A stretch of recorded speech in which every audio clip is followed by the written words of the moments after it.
Hello and welcome. Assalamu alaikum to everyone, ladies and gentlemen. This is my YouTube channel. SNL is talking with you. Uh, Pakistan का squad का ऐलान हुआ है south Africa की। सबसे पहले तो हम सबको पूरी पाकिस्तानी नेशन को मुबारक हो।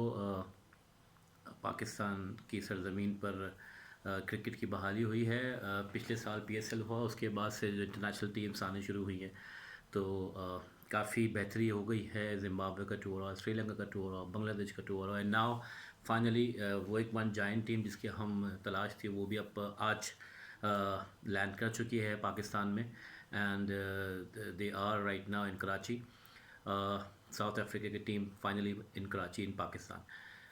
टेस्ट स्क्वाड का ऐलान हुआ है। हमारे चीफ सेलेक्टर मोहम्मद वसीम जो कि ख़ुद एक मायानाज बल्लेबाज रहे हैं, डेब्यू पे उन्होंने सेंचुरी करी थी और इसके अलावा एक बहुत ही जाइंट उनका स्टाइल था खेलने का। अब वो इस वक्त चीफ सेलेक्टर की सीट पे बैठे हुए हैं और उन्होंने जो टीम अनाउंस करी है टेस्ट स्क्वाड के लिए वो 20 मेंबर्स की। उसके अंदर हम थोड़ा सा ज़रा निगोशिएट करते हैं, कुछ बात करते हैं, कुछ इस पर बात करते हैं, आगे लेके चलते हैं। 26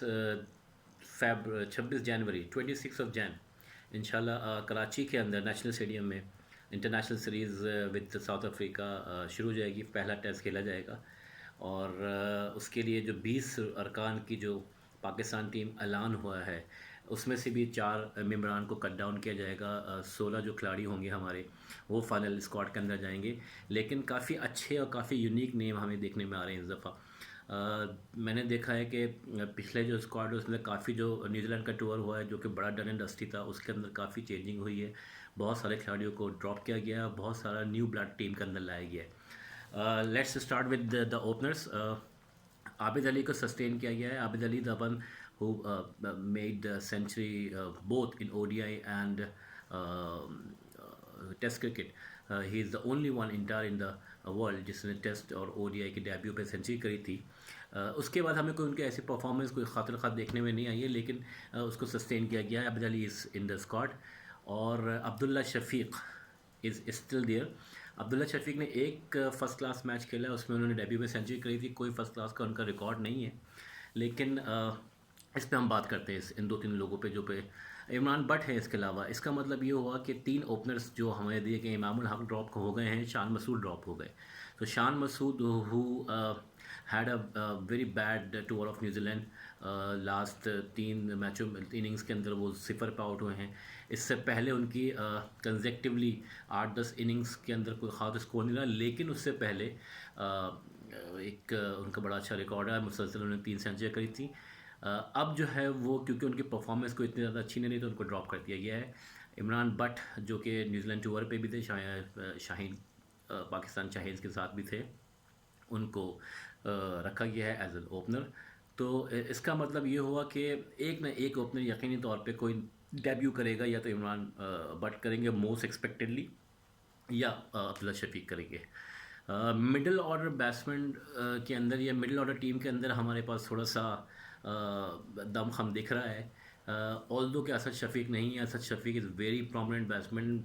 मुझे नहीं लगता कि वो ड्रॉप हो सकते हैं, और ख़ास तौर पे होम सीरीज़ के अंदर इन कंडीशंस के अंदर जो कि उनके घर की कंडीशन और अपने होम ग्राउंड के ऊपर असद शफीक कहीं से भी ड्रॉप होना नहीं बनते थे।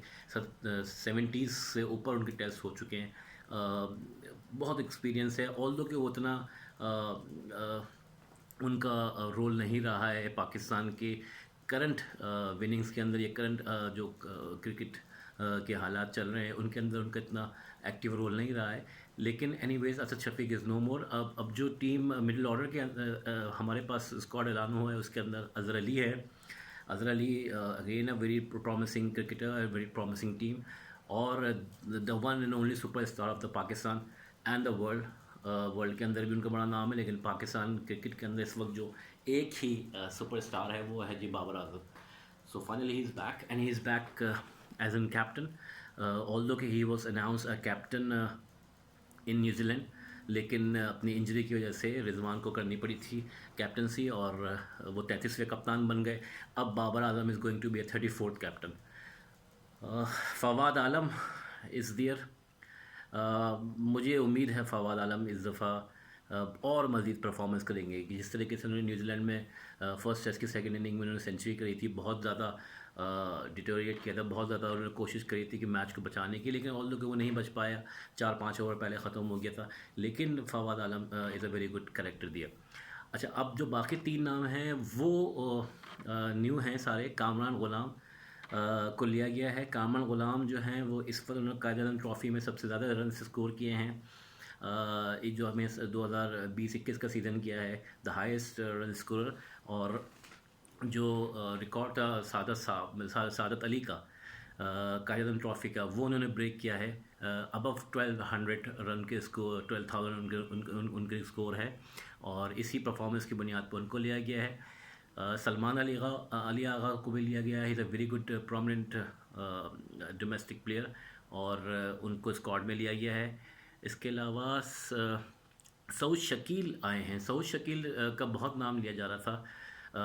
बहुत ज़्यादा मीडिया पे उनकी एक हाइप क्रिएट थी, और काफ़ी चैनल्स और काफ़ी जर्नलिस्ट उनके बारे में बात कर रहे थे कि सऊद शकील को क्यों नहीं लिया जा रहा है। फाइनली लेफ्ट हैंड बैट्समैन है, कराची के हैं, बहुत ही अच्छा उनका डोमेस्टिक में रोल रहा है, पिछले 2 सीज़न बहुत अच्छे गए, and finally he in the squad. So let's see कि आए वो डेब्यू करते हैं नहीं करते हैं। विकेट कीपर्स में हमारे पास इस वक्त रिजवान है, मोहम्मद रिजवान, और again Sarfaraz Ahmed is in the squad. मुझे अब मैं बात में करूँगा कि मुझे थोड़े से इसमें डाउट्स हैं कि यहाँ पे सरफराज अहमद को क्यों रखा गया है दोबारा से। हालांकि अगर आपको उनको खिलाना ही नहीं है तो आपको उनका रखना बनता नहीं है। हम इस पर बाद में बात करते हैं। स्पिनर्स के अंदर यासिर शाह इस दियर सस्टेन किया गया है। यासिर शाह की करंट परफॉर्मेंस अच्छी नहीं थी, लेकिन फिर भी उनको सस्टेन किया गया, और बनता भी था, क्योंकि होम कंडीशंस में against South Africa there should be a prominent spinner जिसने माजी में आउट किए हों, जो कि 10-20 खिलाड़ियों को आउट करना जानता हो, लंबी बॉलिंग करना जानता हो, गुगली का फन जिसको आता हो। और वो थोड़ा सा उनका डन एंड डस्टी रहा है लास्ट टूर, खासतौर में न्यूजीलैंड का भी, इंग्लैंड का भी टूर उनका अच्छा नहीं गया, लेकिन he has performed, so we cannot say कि he doesn't have the ability।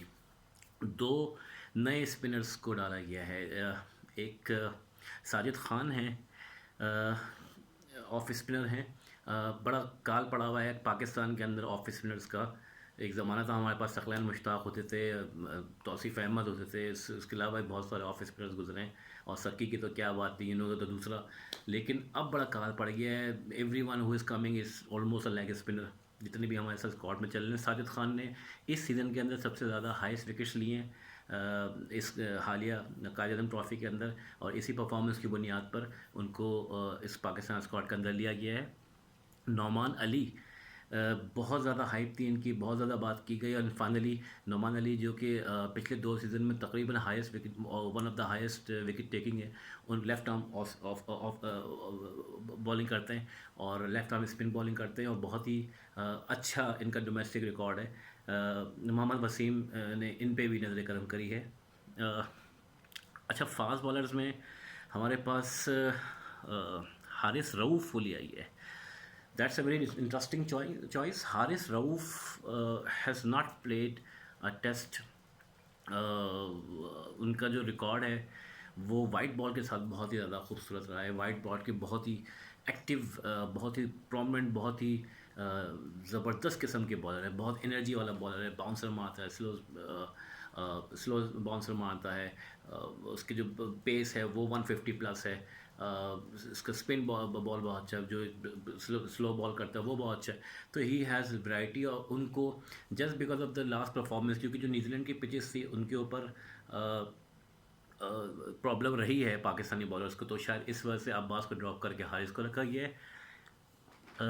Shaheen Shah Afridi, obviously Shaheen Shah Afridi को तो बिल्कुल रखना बनता है, क्योंकि इस वक्त पाकिस्तान का नंबर 1 बॉलर है, वो टीम में है। दो लोग नए आए हैं, अब्बास ड्रॉप हो गए हैं, नसीम शाह ड्रॉप हो गए, और नसीम शाह के ऊपर बहुत बहस हुई कि क्या वो टेस्ट क्रिकेट के अंदर उनका भी एग्जिस्टेंस बनती है नहीं बनती है। 16 साल की 17 साल की उम्र में आपने उनको टेस्ट क्रिकेट में, इंटरनेशनल क्रिकेट में डाल दिया।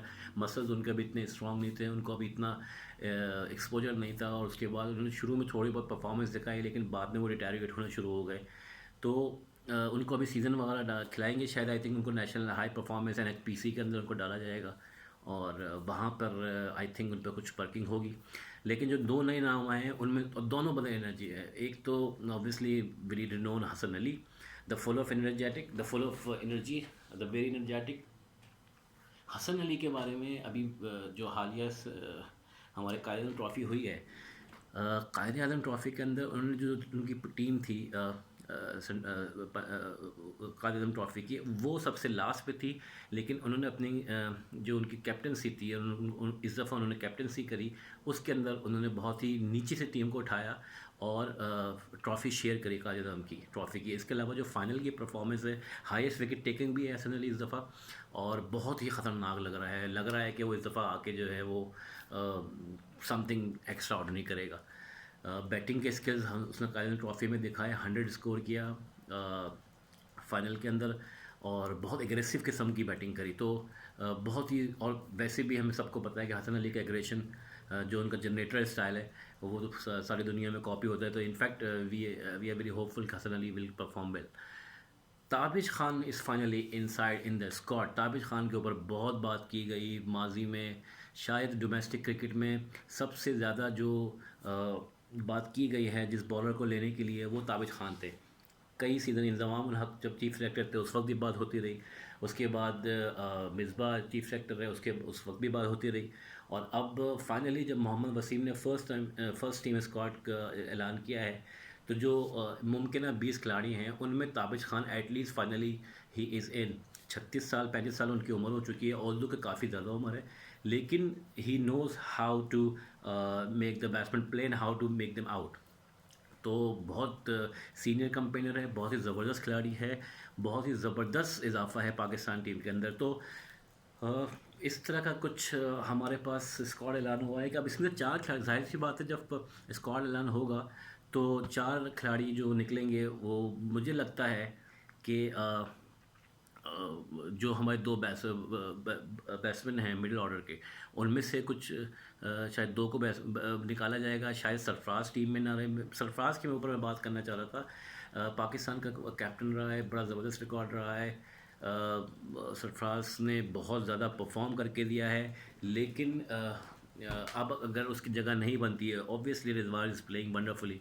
रिजवान ने जिस तरह की नॉक्स खेली हैं, जिस तरह की बैटिंग करी है, वो उसमें तो कोई शक की गुंजाइश नहीं कि he is a number 1 wicket keeper batsman right now currently in Pakistan. लेकिन इन हालात में पाकिस्तान के पाकिस्तान के जो लास्ट कैप्टन थे सरफराज, उनको बाहर बिठाना और पानी पिलाना, that is something not good.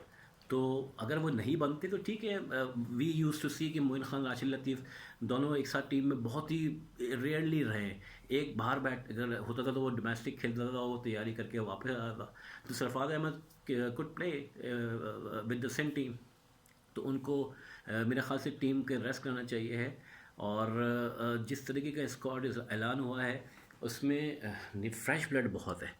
अब मुझे जो दिख रहा है कि 16 जो आएंगे, उन 16 के अंदर आपको काफ़ी ज़्यादा जो इस फ्रेश ब्लड की वजह से, ऑल्दो कि हमारे पास कुछ पुराने नाम भी हैं, बाबर आजम है, अजहर अली है, हारिस सोहेल ड्रॉप हुए हैं, शान मसूद ड्रॉप हुए हैं, मोहम्मद अब्बास ड्रॉप हुए हैं, नसीम शाह ड्रॉप हुए हैं न्यूजीलैंड टूर से, ज़फ़र गौहर को डेब्यू कराया गया था क्राइस्ट चर्च के अंदर, उनको ड्रॉप किया गया एक टेस्ट खिला के। That's very injustice with these kind of players के उनको एक टेस्ट खिला के आप उनको बाहर कर दें, या एक मैच खिला के बाहर कर दें। पूरा उनको डालें टीम में, देखें पता पड़े कितने पानी में। और वो पिच भी देखें ना, वो पिच क्राइस्ट चर्च की पिच, जो वो क्या स्पिनर्स की पिच जिस पर उनको खिलाया गया था। फ़हीम अशरफ इज़ ऑल्सो दियर, फ़हीम अशरफ मौजूद हैं, और मोहम्मद नवाज़, ये दोनों ऑलराउंडर्स के तौर पे मौजूद हैं। Faheem Ashraf as a batsman तो काफ़ी मुतासिर किया है। इससे जो लास्ट PSL गुजरा था उसमें one of the highest wicket taking भी थे। लेकिन टेस्ट क्रिकेट के अंदर फ़हीम की एग्जिस्टेंस, लेट्स सी, थोड़ा बहुत उन्होंने प्रूव तो किया न्यूजीलैंड में। मोहम्मद नवाज़ के ऊपर क्वेश्चन उठेंगे ऑब्वियसली कि मोहम्मद नवाज़ और ज़फ़र गौहर दोनों एक ही कैटेगरी के तकरीबन बैट्समैन समझे जाते, bowlers and left arm bowler, left arm batsman. तो वो जो एक बैट्समैन एक टेस्ट खिला के बाहर कर देगा, उसको क्यों बाहर कर दिया गया, और नवाज़ किस खाते में टीम में आ गए। तो एनीवेज बहुत सारे सवाल हैं। अब्दुल्ला शफीक के ऊपर मैं बात करूँगा। अब्दुल्ला शफीक का कोई एक्सपीरियंस फर्स्ट क्लास का नहीं है, पोटेंशियल देखा गया, उनको टीम में डाल दिया गया। पहले उनको 2020 में डाला गया, दोनों इनिंग्स के अंदर वो 0 पे आउट हुए। अब उनको टेस्ट स्क्वाड में डाल दिया गया है। लेट्स सी कि वो आया खेलते हैं कि नहीं खेलते। आई होप सो कि ये जो टीम अनाउंस की गई है काफ़ी ज़्यादा पोटेंशियल लगती है, बहुत ज़्यादा इसके अंदर एनर्जी है, नया ब्लड है, पुराना ब्लड है, मिक्सअप है। Babar Azam himself is going to captain for first time in a test team. Let's see कि हाउ विल ही कैप्टन, और उसके बहुत ज़्यादा अब ज़्यादा प्रेशर। अब ये कहा जा रहा है कि Babar will select the team himself for the final squad. ये जो team selection chairman selection committee ने करके दी है, लेकिन जो बाबर आजम है अब वो ख़ुद अपनी टीम सेलेक्ट करेगा। और ये माजी में भी होता रहा, ये कोई अनहोनी चीज़ तो है नहीं, लेकिन इसको हाईलाइट बहुत किया जा रहा है। इमरान खान खुद अपनी टीम सेलेक्ट करते थे, इंजमाम खुद अपनी टीम सेलेक्ट करता था, वसीम अकरम खुद अपनी टीम सेलेक्ट करते थे, जो लड़के पिक करते थे ज़क़लैन, इसके अलावा मुश्ताक मोहम्मद, वक़ार यूनुस, इंजमाम उल हक, कितने तौसीफ़ अहमद, कितने लोग जो ऐसे ही पिक किए गए बग़ैर फर्स्ट क्लास खेले हुए। लेकिन बहरहाल बाबर आजम की अपनी क्लास तो है। स्टीव स्मिथ के साथ वो कंपनसेट करता है, विराट कोहली के साथ कंपनसेट करता है, केन विलियमसन के साथ कंपनसेट करता है, टॉप 4 लबुशेन के साथ करता है, तो टॉप 4 और 5 के अंदर तो वो उसका नाम आता है। लेकिन as a captain how will he do, how will he perform, we have to look and we have to wait for that. आपसे बात होगी इंशाल्लाह लेटर ऑन। स्क्वाड के ऊपर आपके अगर कोई कमेंट्स हो तो ज़रूर बताइएगा। वीडियो देखिएगा, सब्सक्राइब कीजिएगा और लाइक के बटन दबाइएगा। Thank you so much.